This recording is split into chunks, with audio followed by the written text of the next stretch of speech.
중국 쪽과 좀 접촉을 하고 있다. 창신 메모리랑 네. 그리고 양쯔 메모리가 올해 나란히 상장을 하게 됩니다. 조달하는 자금이 거의 한 120조 원 정도 될 거라고 해요. 이 실탄으로 반도체 사업을 굉장히 추격하기 위해서 막대한 자금과 시간을 투자해서 따라잡을 수 있는 그런 가능성이 열리는 거고. 하이닉스 실적 발표 말씀을 드리면은 네. 깜짝 놀랐어요 사실은. 근데 이게 딜의 영업이익률 70%. 주목한 거는 저 하이닉스의 12조 2천억의 그 자사주 소가 되게 좋게 와요.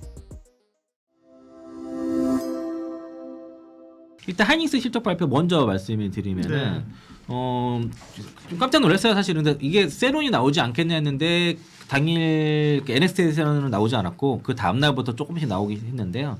영업이익 19조 2천억 나왔죠. 그리고 이제 주주환원 패키지 14조 3천억 요게 좀 놀라웠었고 그 여전히 ADR 포함 가능성도 내포를 했습니다. 그리고 이제 딜의 영업이익률 70%대 나오고 네, 거의 엔비디아급이에요. 엔비디아급도 네, 랜드가 25%고 네. 영업이익률 58% 네. 나왔어요. 그리고 순이익이 15조 2천억인데 그리고 이제 HM4 양산도 체제 구축 완료돼서 고객 협의 일정에 따라서 양산 진행 중이다라는 오딩이 좀 나온 것들이 컸고요. 그리고 이제 주주 환원 정책에 대해서 저는 12조 2천억에 대한 소각 요거에 대해서 일단 주목을 하고 있어요. 그렇죠. 예. 예. 그러니까 이게 왜 그러냐면, 그러니까 삼성전자 같은 경우도 지금 그 SK하이닉스랑 원래 같은 날 해야 될 하이닉스 먼저 기습 발표했잖아요. 삼성전자도 20조 정도 뭐 영업이익 나오고 그러면서 이제 요것도 특별 배당을 했어요. 특별 배당을 하는 바람에 그 분리과세 그 배당소도 분리과세 대상이 네. 됐습니다. 네. 그래서 이런 차이 있고 반도체에서가 16조 4천억 정도 거의 압도적으로 이익이 나와서 또 임직원에 대한 주식 보상하면서 자사주 매입도 하는 계획도 나왔는데, 근데 이제 주목한 거는 저 하이닉스의 그 12조 2천억의 그 자사주 소가 요거에 대해서 되게 좋게 와요. 좀 높게 칩니다. 왜 그러냐면 삼성전자가 24년도 말에 자사주 매입을 했습니다. 그리고 소각까지 했는데 요거랑 질적이 완전 차이가 커요. 그러니까 SK하이닉스 같은 경우에는 그 사상 최대 실적과 그리고 시장 상황이 가장 뭐 HCB 쪽에서 독자전 지위를 유지하는 상황에서 주가도 가장 높은 상황에서 자사주 소각을 했다면 사실상 전량 소각입니다. EB 물량 빼고선 대부분 전량 소각을 했기 때문에 이렇게 되게 되면은 EPS가 올라가는 게 극대화돼요. 실적이 좋은 상태에서 자사주 소각을 해버리면은 EPS가 많이 올라가거든요. 그리고 이게 이제 사실상 보유한 자사주를 전량 소각했기 때문에 주주 환원에 대한 극대화 카드가 되는 상황이고, 그리고 전량 소각했기 때문에 경영권 방어 수단을 쓰지 않는 거죠. 그러면은 외국인들도 SK하이닉스를 사는데 글로벌 스탠다드 거버넌스에 맞는다는 겁니다. 그리고 현 정부의 기준에도 맞아요. 자사주 소각을 했으니까 그렇게 하라고 했잖아요. 그렇죠. 그래서 그런데 삼성전자 같은 경우에는 주가가 바닥일 때, 사만전자가 위협일 때 그때 했다는 거죠. 주가 방어용으로 했고, 그리고 당시 상황이 지금처럼 AI가 좋고 막 반도체 좋은 상황이 아니라 반도체 겨울론이었단 말이에요. 실제 부진한 상황에서 그러면서 자사주도 매입을 한 다음에 순차 소각을 했고, 삼성전자가 당시 할 때는 이게 완만해요. EPS 개선이. 네. 실적이 안 좋은 상태에서 했기 때문에. 근데 그 하이닉스는 EPS 기율과 이게 소각을 하게 되면 더 가파라지는 그런 차이가 있고, 그리고 이거는 명백하게 하이닉스는 주주들과 이익을 공유하면서 밸류에이션 리레이트 요인이 되는 거죠. 그러면서 이제 그러면 또 하나가 그러면 그 전에 이제 2.2% 정도의 12조 2천억 정도 수준으로 자사주 가지고는 ADR을 상장해봤자 소형 주축을 받을 수밖에 없고 정부의 규제도 맞지 않잖아요. 그러면은 소각을 하고 그러면은 ADR 상장에 대한 가능성을 같이 가능성에서 얘기를 했거든요. 가능성에 대해서 이제 그 얘기를 하면은 대략 4에서 5% 정도 자사주 매입을 새로 해가지고 그걸 상장하는 게 베스트입니다. 그러니까 지금은 그러면은 자사주 소각해서 ADR 상장 안 하는 게 이게 아니라 정부 기조대로 전체 소각해서 이런 12조 2천억을 이렇게 소각하는 기업이 없잖아요, 여지껏요. 소각을 하면서 향후에 ADR 상장 가능성도 좀 열어뒀기 때문에 이건 되게 높게 평가해야죠. 하겠죠. 그 배당 2조 1천억 한 것도 뭐 사실 주가에 비해서는 크지 않지만은 굉장히 이제 주주 친화적으로 한 거고, 앞으로 혜태한 회장이 향후에 뭐 몇 년 후에 총 2,000조 얘기를 했지 않습니까? 사실 24년도에 하이닉스에서 당시에 이제 그 아마 대표를 알고 있었는데 그분이 뭐 3년 내에 2, 3년 내에 시총 200조 얘기했었는데 1년 반 만에 달성했어요. 2,000조 얘기를 하는데 불가능하지 않을 것 같아요. 언젠가는 그런 길을 가지 않을까라고 좀 기대를 해보고 있고, 네. 근데 이런 상태다 보니까 지금 실적 발표 이후에 삼성전자, SK하이닉스의 목표가가 막 상향되고 있습니다. 그렇죠. 계속 올라오고 있죠. 네, 지금 국내는 이제 100만 원 밑에도 가끔 있긴 한데 제가 100만 원 밑에 빼고 말씀드리면 SK증권 150만 원부터 해서 신한투자 130만 원, 메리츠증권 145만 원, 그리고 삼성증권도 125만 원. 삼성증권에서 내게 되면은 그 직원들이 다 사요 주식을. 그리고 여기 리포트에 없는 주식을 사면 안 되거든요. KB도 140으로. 네, KB도 140 정도. KB가 그랬나요? 네네네. 어제 오늘 인거 리포트 새로 여기는 없는데 새로 나왔어요. 네. 한국투자증권도 130만 원 부르고 막 이랬고요. 그래서 영업이익도 지금 DB금융투자가 아마 SK하이닉스 160조 올해 나오는 걸로 불렀고, SK증권 150만 원 부를 때도 147조 정도 이렇게 불렀고요. 삼성전자는 SK증권이 26만 원 최고가인데 지금 대체로 20만 원 밑에가 없더라고요. 거의 찾아보기 어렵고, 뭐 삼성증권 23만 원, 신한 23만 원, 교보 22만 원, 유진 21만 원, 뭐 이런 식으로. 그래서 이제 20만, 키움증권이 영업이익은 172조를 불러놓고서 그러게. 20만 원 계속 유지해 버렸어요. 그러니까 증권사 그 애널리스트 분들도 아직까지는 밸류 자체를 막 올리기가 부담스러울 수밖에 없어요. 왜냐면 목표가 너무 많이 올라가거든요. 네. 그러니까 이제 실적 추정치는 계속 상향되고 밸류에이션도 상향되면서 목표가가 계속 올라가는 흐름이다. 그러면은 실적 추정치가 올라가고 밸류에이션도 올라가고 목표가가 계속 올라가는 구조에서 굳이 시장 조정을 받았다고 겁먹고 팔 이유가 있냐? 저는 팔 이유를 도저히 못 찾겠다 아직까지는. 네. 삼성전자랑 SK하이닉스를 보는 밸류에이션 방식, 측정 방식이 계속 변화가 나타날 것 같아요. 그러니까 아까 시티증권에서 스탑 밸류에이션 방식으로 SK하이닉스를 평가한 것처럼, 그리고 SK증권에서 삼성전자 13배, 하이닉스 9배 퍼 기준으로 이렇게 밸류에이션을 재평가를 한 것처럼, 그러면은 마이크론과 또 TSMC, 왜냐면 TSMC 영업이익률을 하이닉스 넘어갔지 않습니까? 그렇죠. 한 7년 만인가요? 뭐 얼마 전에 넘어갔는데, 그럼 이익률도 되게 좋은데 밸류를 못 받을 이유가 없다는 논리들이 앞으로 벌어질 것 같습니다. 그러면 삼성전자나 SK하이닉스도 TSMC랑 마이크론 수준의 밸류에이션을 받는 시장이 언젠가 올 것 같다. 네. 그렇게 보면은 지금 퍼 5배 수준에 머물러 있는 기업이니까 뭐 실적 추이에 따라서 내년 기준으로 퍼 3배인데요. 그러니까 뭐 전자나 닉슨은 말씀하신 것처럼 이제 이 주식을 흔들릴 때 이제 안 뺏기는 게 중요한 겁니다. 그렇죠? 네.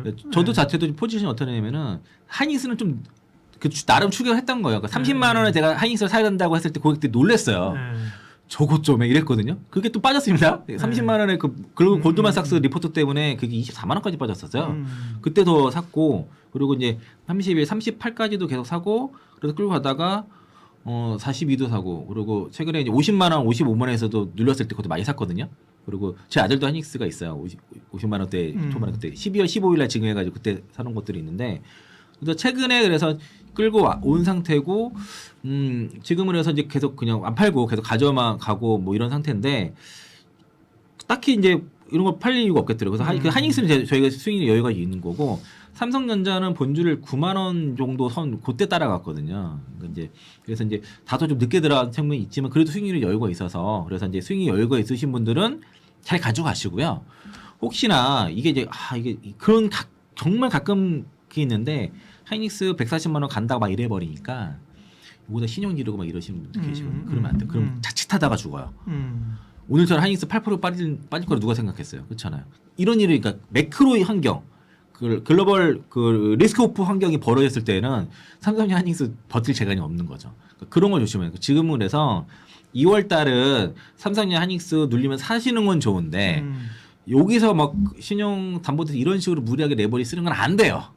2월 달은 되게 보수적으로 시장 보이고 1월 달에 많이 난 수익을 최대한 지키는 장으로 가셔야 됩니다. 네, 그런 말씀드리도록 하겠습니다. 네.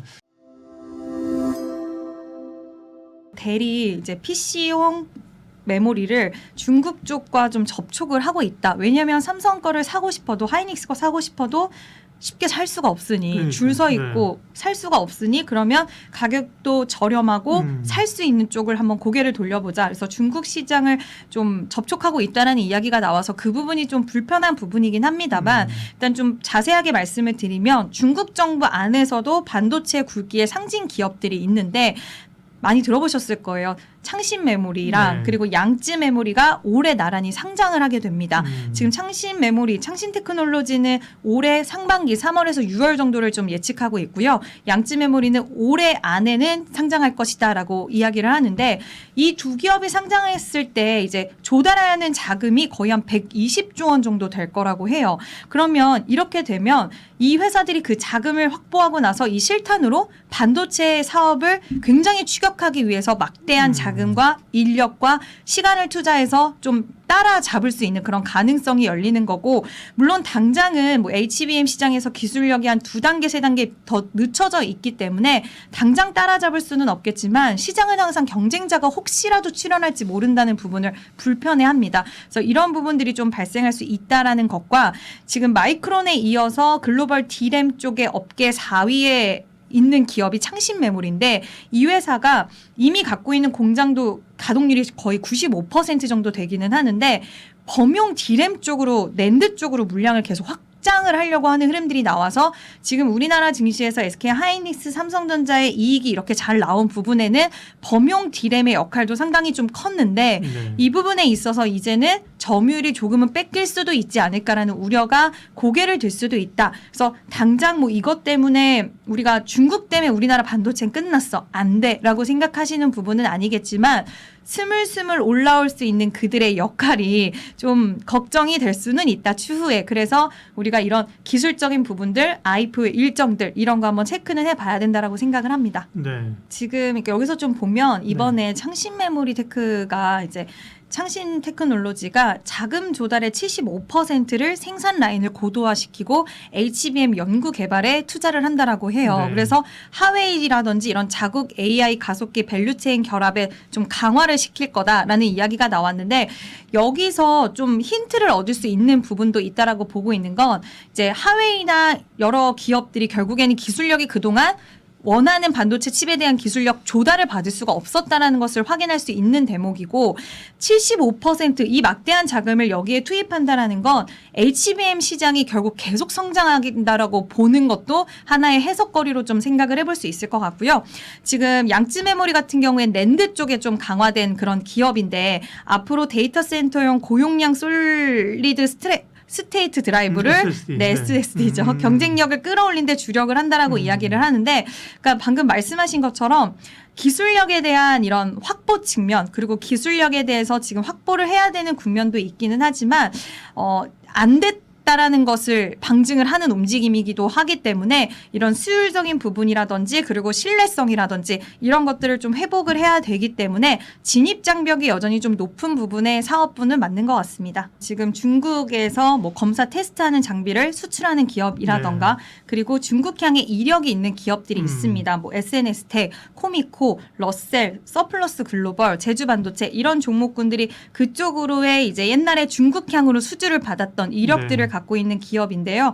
오늘 흐름의 움직임들을 보면 SNS텍 같은 경우에는 지금 뭐 이렇게 하락이 살짝 나오고 있긴 하지만 추세 자체를 잘 이어가고 있다라는 부분을 좀 확인할 수 있는 대목이고 제주반도체 역시나 마찬가지입니다. 그래서 이 두 기업 같은 경우에는 얼마 전에 삼성자산운용이 5%대 지분을 취득했다라는 물론 그게 ETF 자금이라고 하긴 하더라고요. 그래서 어쨌든 이런 이슈도 있었기 때문에 받쳐주는 흐름일 수도 있겠지만 이런 부분들이 좀 상승세를 갈 수 있는 자리를 잘 만들어주고 있고요. 결국에는 이제 실적 발표 시즌이었는데 네. 뭐 ISC는 굉장히 어닝 서프라이즈를 달성하는 네, 그런 ISC 기념을 강세고. 보여줬고 그러니까 실적이 찍히고 그리고 지금 이제 증설에 대해서도 계속 미뤄지기는 했지만 기업들 입장에서 이야기한 부분은 8월 달부터 장비 수주가 좀 있었다라고 이번에 ISC 쪽에서도 이야기를 작년부터 이야기를 했었고 네. 그런 기업들이 결국 이번에 실적으로 시연을 해주다 보니 시장에서는 이제 증설하는 부분에 있어서는 평택공장이라든지 그리고 용인 클러스터 관련돼서도 이야기가 지속적으로 나오다 보니까 더 이상의 증설을 미룰 수는 없는 상황이고 이제는 증설하는 부분에 있어서 뭐 삼성양, SK 하이닉스야 그리고 고도화되면 될수록 가장 중요한 게 테스트 쪽이 이제 앞으로 미세화된 공정에서는 부각을 받을 수밖에 없기 때문에 최근에는 테스트 관련된 종목들이 상당히 흐름이 좋았고요. 그리고 낸드 관련돼서도 이야기가 나오다 보니 낸드 관련된 종목군들도 좀 시세를 잘 이어간다. 근데 공통점들은 결국 이번에 실적 좀 잘 나온 기업들이 주가 흔들림에도 변동성이 좀 덜하다라는 걸 확인할 수가 있습니다. 네. 삼성전기랑 대덕전자 같은 경우에는 FCBG에 관련돼서 이제 우리가 수요가 당연히 늘어날 수밖에 없는 구조에 있는 기업들이기 때문에 네. 관련돼서는 저는 좀 긍정적으로 볼 수 있다라고 생각을 하는데 너무 가파른 시세 흐름들이 나왔고 이 종목들이 최근에 조정이 살짝 나왔을 때를 보면 삼성전기는 좀 번외로 보고 왜냐하면 이 기업은 워낙 다양한 사업들을 그렇죠. 하다 보니까 맞아요. 네. 이제 다른 기업들 뭐 TLB, 심텍, 대덕전자 이런 종목군들을 보면 원자재 가격에도 영향을 좀 많이 받았던 것 같아요. 그래서 물론 오늘 금과 은 가격에 대한 하락 이야기가 있기는 했지만 이들한테는 그런 원자재 가격의 상승이 원가 부담으로도 원자재 조달하는 그 비용의 부담으로도 다가갈 수 있다라는 그런 해석들이 있었고 그럼에도 불구하고 수요는 견조해라는 것도 같이 나왔지만 이제는 그런 원가에 대한 부담감을 아는 쪽에는 시장에서의 차라리 테스트 장비라든지 이쪽이 더 낫지 않을까라고 좀 보는 것 같아요. 근데 개인적으로 기판주들은 수요가 늘어날 수밖에 없는 구조라고 생각이 들어서 긍정적으로 보셔도 좋은데 그 안에서 종목을 보신다면 저는 대덕전자가 대장주의 역할을 여전히 할 수 있다라고 보고 있고요. 이수페타시스도 어쨌든 이번에 실적이 좀 아쉬웠어요. 근데 이미 시장에서 알던 부분이었고 구글 TPU향에 대한 매출 기대감은 충분히 있기 때문에 2026년도 지금 박스권이긴 하지만 지켜볼 필요는 있는 종목이 아닐까라고 생각을 합니다.